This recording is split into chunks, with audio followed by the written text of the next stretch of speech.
There's a moment that comes for almost every avoiding person, though they rarely talk about it openly, when the full weight of what they've done finally lands.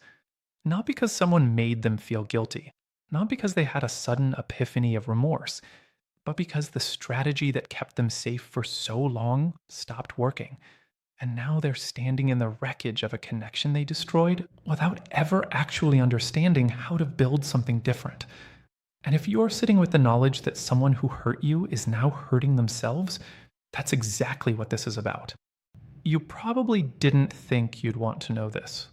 You probably thought that once you finally left, once you finally stopped reaching, the thing you wanted most was to not care what happened to them next, to be indifferent, to move on completely and let them disappear into irrelevance. But the human heart is more complicated than that. And somewhere underneath all the justified anger and the necessary boundaries, there's often a part of you that knows this person is suffering now. And that suffering is directly connected to what they couldn't do for you when you were asking for it. The question becomes, what does that knowledge mean? How does it change things? And more importantly, does understanding their suffering now obligate you to do anything about it? Let's start with what they're actually experiencing, because it's rarely what people imagine when they picture someone finally facing consequences for their behavior. There's no dramatic breakdown, no obvious moment of reckoning. There's something far quieter and far more insidious: the slow, creeping realization that the defense mechanism that kept them safe their entire life has become a prison. They're no longer in a relationship where they could control the distance. They're alone with the full weight of their own feelings, and their nervous system has no playbook for that. For years, their pattern worked perfectly: pull away when closeness got scary, create distance when intimacy became too real, maintain control over how much vulnerability they had to tolerate. As long as you were there, reaching, they had something to react to, something to define themselves against, something that proved their system was working. Your pursuit validated their running. Your availability made their retreat feel necessary. Your presence gave them a reason for their distance. But now you're gone. And in that absence, they're discovering something they never had to face before: just themselves. Just their own internal state without anyone to run from. Just their own loneliness without someone else's reaching to push against. Just their own fear without an external excuse for why they needed to maintain distance.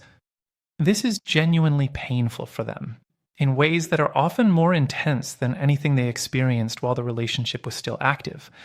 Because while you were there, while there was still someone to avoid, their nervous system was occupied with a task, a purpose, a reason to run.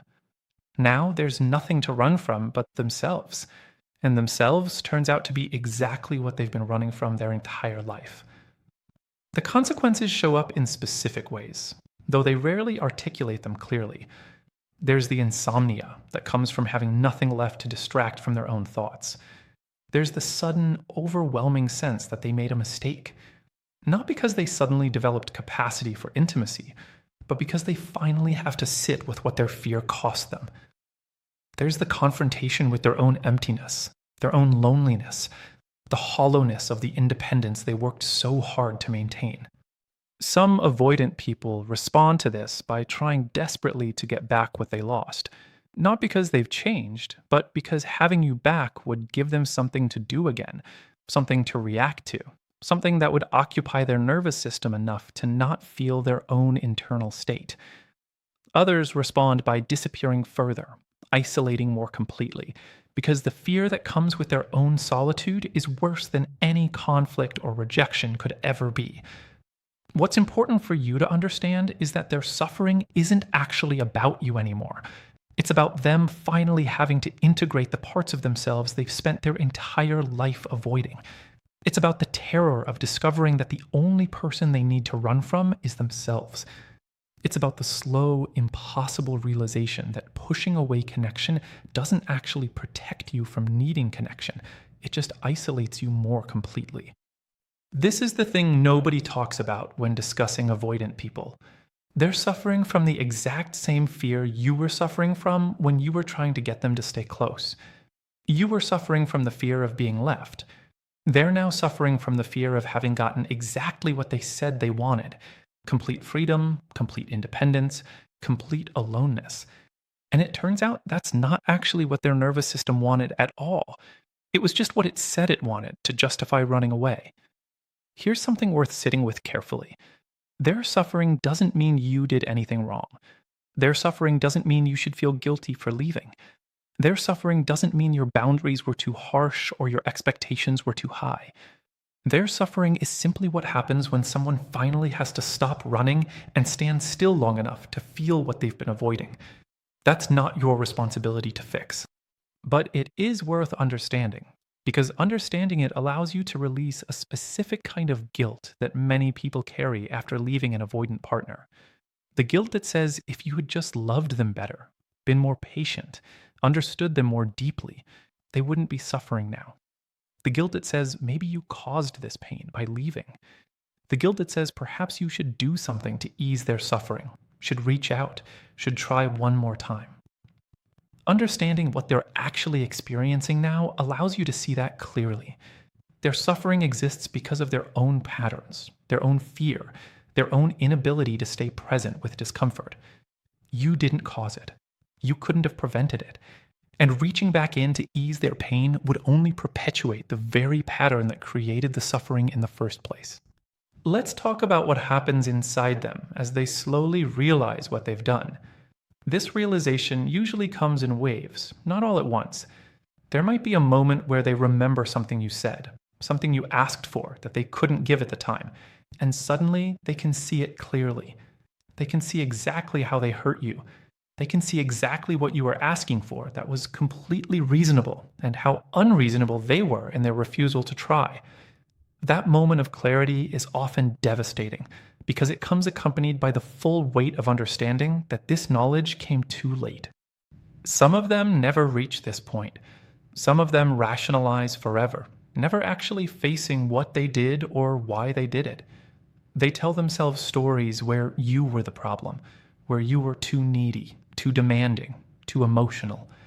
They construct narratives where leaving was the right choice, and their inability to commit was actually strength rather than fear. These are the ones who will probably spend their entire lives repeating the same pattern with other people, never actually integrating the lesson their own behavior could have taught them. But some of them do eventually get there. Eventually, alone and exhausted from running, they start to see it. They start to understand that the person who loved them was offering something genuine, and they responded with distance not because the person wasn't worthy of closeness, but because closeness itself felt unbearable. That realization comes with intense regret, not always directed at you, but often directed at themselves. They regret the person they were. They regret the choices they made. They regret not being able to show up differently. This regret, however painful for them, is actually a sign of genuine internal growth. Regret means they're finally integrating the impact of their behavior. Regret means they're no longer operating entirely from defense mechanisms. Regret means they're becoming capable of seeing things from a perspective other than their own fear. That's significant. That's actual change, not performed change, not temporary softening, but genuine internal shift. But here's what's crucial. Their regret doesn't obligate you to absolve them. Their suffering doesn't require your comfort. Their growth doesn't need your participation or validation. They can do all of that internal work entirely on their own, and it's actually better for everyone involved if they do. Because growth that depends on someone else's willingness to forgive is growth that's still rooted in seeking approval rather than genuine transformation. What often happens next is that they reach out. They contact you. They say things they should have said while you were still there. They express regret, admit fault, acknowledge what they did. And this is where the real test comes for you, because their regret can feel like a validation, like finally getting the acknowledgement you deserved. But what's important to understand is that their regret is about their own process, their own realization. It's not about you, even though it's aimed at you. Their regret came not because you finally deserved better treatment, but because they finally had to feel the consequences of their own patterns. They reached out not because they suddenly developed capacity for genuine closeness, but because having you back would interrupt the pain of confronting themselves. These are two very different things, and conflating them is how people end up back in the same dynamic that hurt them in the first place. The avoidant person is suffering now because they've lost the very thing that allowed them to avoid their own internal state. They're suffering because the consequences of their choices have finally caught up to them. They're suffering because they're no longer able to run from themselves. That's real. That suffering is genuine, but it's not your job to alleviate it. In fact, alleviating their suffering at this point would actually prevent the one thing that might actually help them: genuine facing of their own fear. If you come back, if you soothe their pain, if you take them back and restore the dynamic, you would literally be rescuing them from the one thing that might actually create real change. You would be giving them an out from their own growth. And while that might feel compassionate in the moment, it's actually the opposite of compassionate. It's enabling. Real compassion in this situation looks like maintaining your boundaries while holding space for their process. It looks like not taking their regret personally, not letting it be evidence that you did something wrong by leaving. It looks like understanding that their suffering is necessary, that facing their own fear is necessary, that sitting in the discomfort they spent their entire life avoiding is necessary if they want to ever build genuine capacity for connection. Some people will do that work, some won't, but that's entirely up to them and has nothing to do with what you owe them or what you should sacrifice for them. You already gave them a chance to stay. You already offered them genuine connection. You already asked for basic reciprocity and consistency. The fact that they weren't capable of meeting you there is not a reflection of your worth. It's a reflection of their capacity at that moment in time. Now they're suffering the consequences of that incapacity. And as much as part of you might want to ease that suffering, as much as part of you might feel responsible for it, the most honest, most kind thing you can do is let them feel it fully. Let them sit in their own loneliness. Let them confront their own fear. Let them discover, finally, whether they're capable of building a different kind of relationship with themselves and eventually with others. Your job isn't to rescue them from this. Your job is to keep moving forward with your own life. Your job is to honor the fact that you were brave enough to leave when staying was slowly killing your own capacity for hope. Your job is to recognize that their suffering now is not a reflection on you. It's a reflection on their own patterns coming home to roost. The avoidant is suffering now, yes. They're suffering because they finally have to feel what they've been avoiding. They're suffering because running doesn't work when there's nowhere to run to except inside themselves. They're suffering because consequences are catching up with them, and unlike when you were there, reaching, they can't push those consequences away anymore. Now they have to face the specific kinds of suffering that avoidant people rarely acknowledge. There's the suffering of recognizing patterns that they've repeated across multiple relationships, seeing clearly that the problem wasn't every person who loved them, the problem was them. There's the suffering of understanding that they hurt multiple people, that they created pain for others not out of malice, but out of their own inability to stay present. That's a heavy realization to carry. There's also the suffering that comes from finally understanding what love actually looked like when it was being offered to them.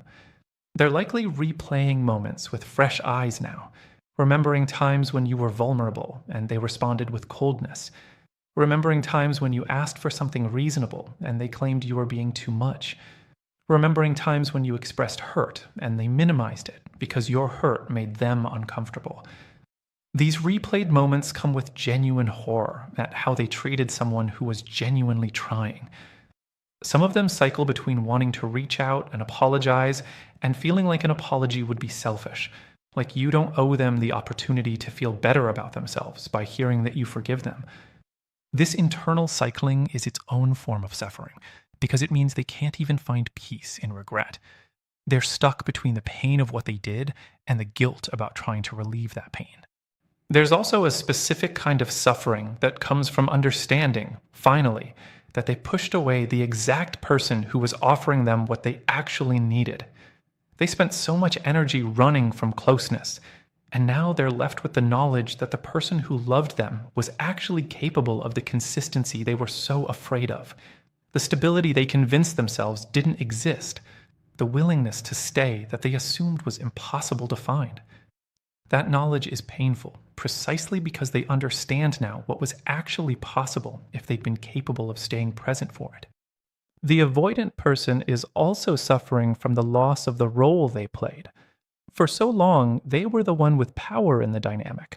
They were the one who decided whether to reach or pull away. They were the one who created the emotional temperature of the relationship.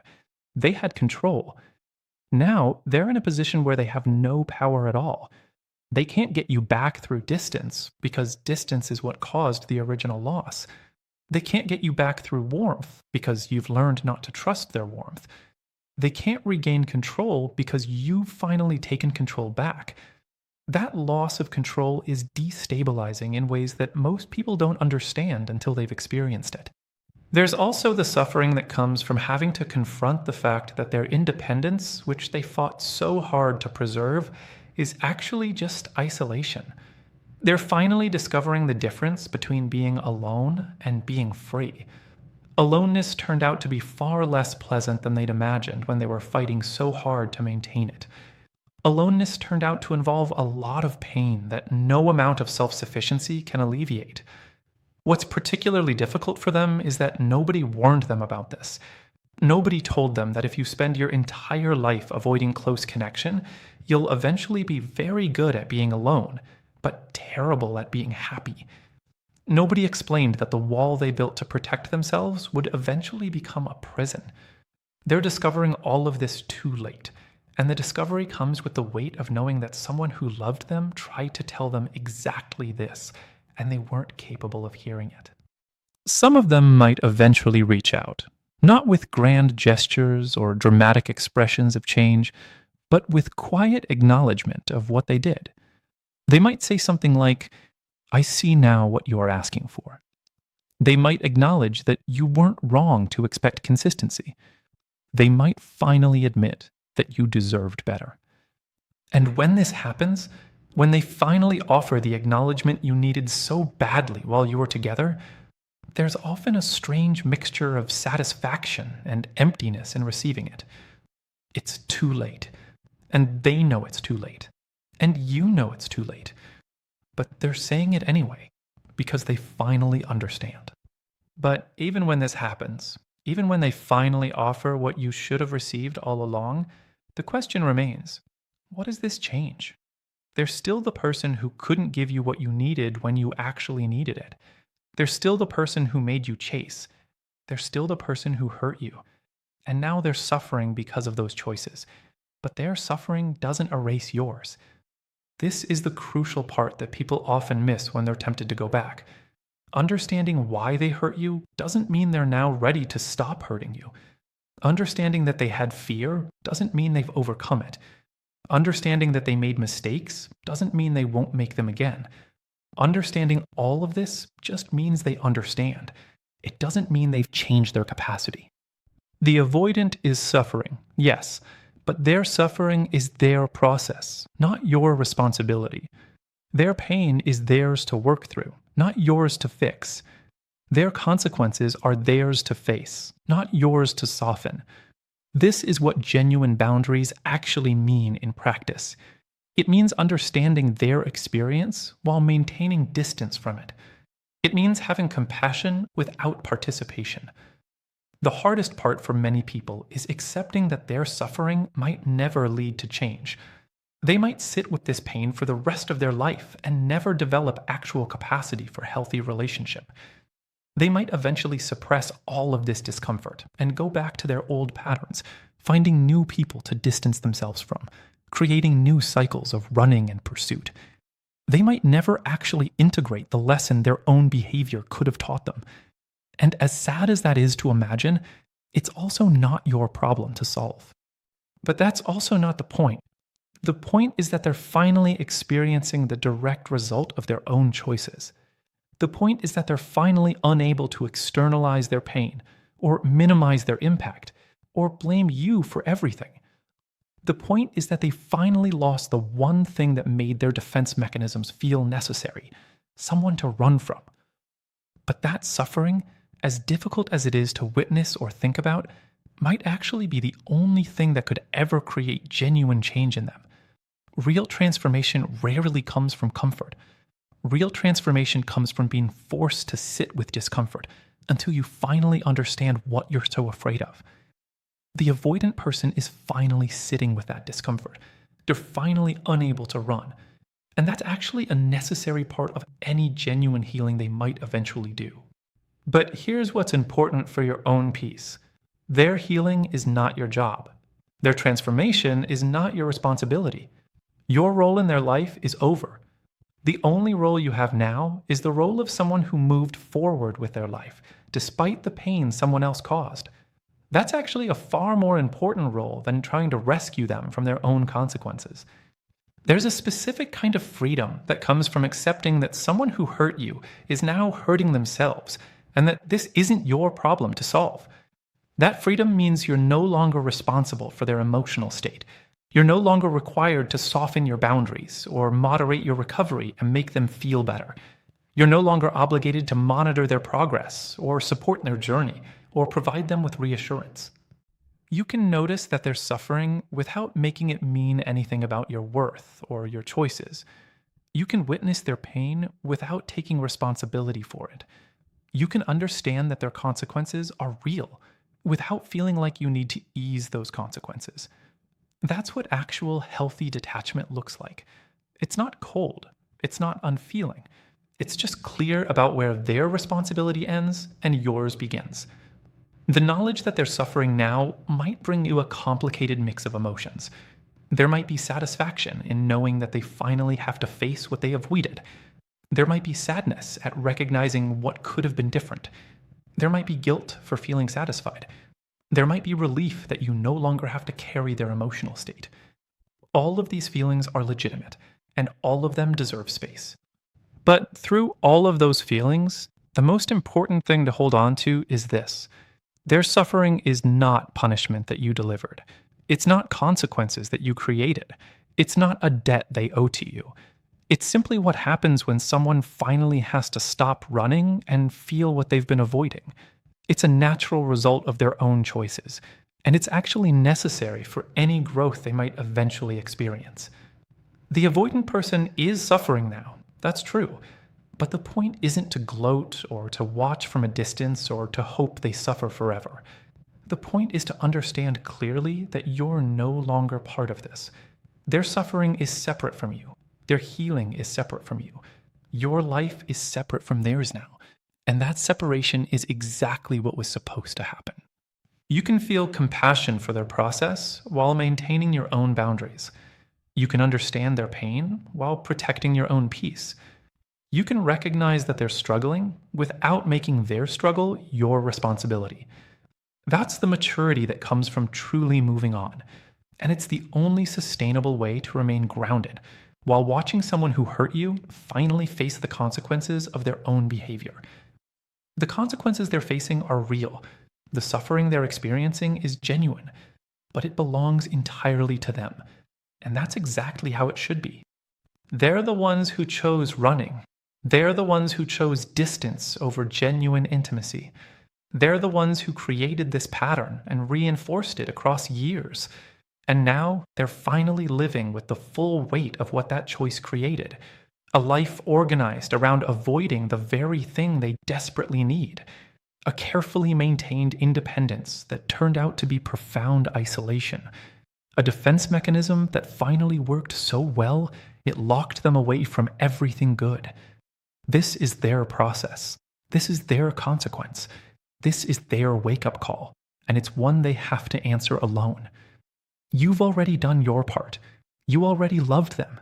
You already asked for reciprocity. You already gave them chance after chance to show up differently. You already reached. You already tried.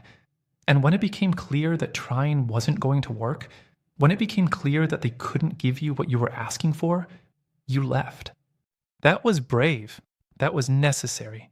That was exactly what needed to happen. Now you get to watch from a distance, if you choose to watch at all, while they face the consequences of not doing what you asked. You get to know that you made the right choice. You get to see, clearly, that the problem wasn't you, or your love, or your expectations. It was their capacity, their fear, their inability to stay. And that knowledge, while it might come with complicated feelings, is actually a gift because it frees you from ever wondering if you should have tried harder. It frees you from the guilt of leaving. It frees you from the responsibility of fixing them. They're suffering now. Let them. It might actually be the only thing that teaches them what they need to learn.